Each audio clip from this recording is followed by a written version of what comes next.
मैं आश्चर्यचकित था। लखनऊ में G20 की एक समिट थी। हम लोगों ने एक G20 रोड बनाया, उसकी सजावट की और सजावट करके वहां अच्छे गमले लगाए, सीसीटीवी कैमरे लगाए। मैंने एक दिन देख रहा था, मैं कुछ गमले गायब हो गए थे, तो मैंने देखा मर्सिडीज से आकर के गमला लेकर के जा रहे हैं।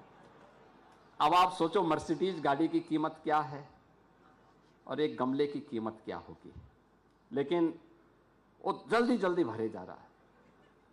हमने कहा देखो पकड़ेंगे तो भी बेइज्जती है, पूरी सिटी की बेइज्जती होती है, और कार्रवाई न करें तो भी एक अच्छा कार्य जो किया गया है प्रशासन के द्वारा या व्यवस्था के द्वारा वह भी भंग हो रहा है।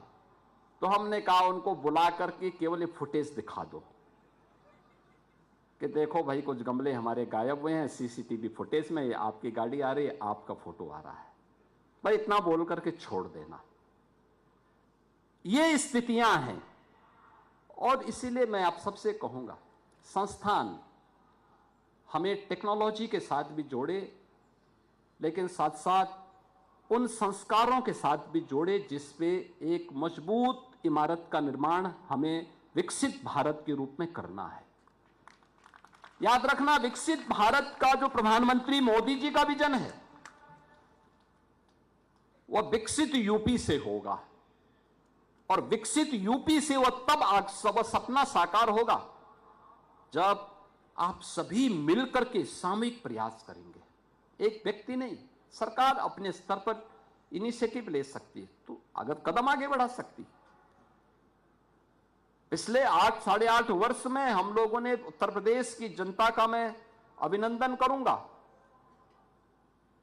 कि जिस उत्तर प्रदेश के बारे में लोग कहते थे कि उत्तर प्रदेश नहीं सुधर सकता, क्योंकि मुझे एक लंबे समय तक देश की संसद में भी कार्य करने का अवसर प्राप्त हुआ और मैं अक्सर देखता था भारत सरकार के जब आंकड़े आते थे उन आंकड़ों में उत्तर प्रदेश का कहीं नाम नहीं होता था। उत्तर प्रदेश बॉटम 5 में रहता था।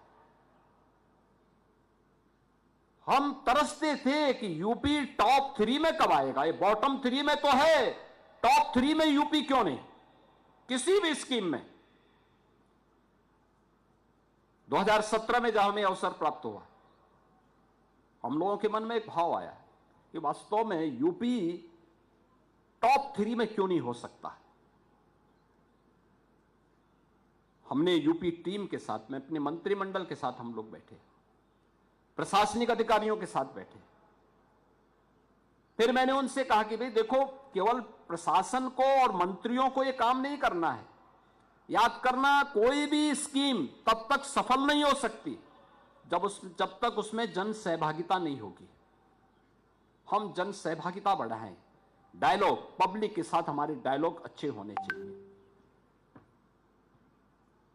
परिणाम क्या रहा, आज आप देखते होंगे भारत सरकार की जितनी भी स्कीम निकलती हैं, जितनी स्कीम निकलती हैं उन स्कीम में यूपी टॉप 3 में है, टॉप 3 में। आज यूपी पीछे नहीं है किसी भी उसमें। आप देखेंगे यूपी आज देश के अंदर अपनी पहचान के लिए मोहताज नहीं है। प्रयास करने से सब कुछ हो सकता है, लेकिन इसके लिए हमें समाधान पे विचार करना होगा।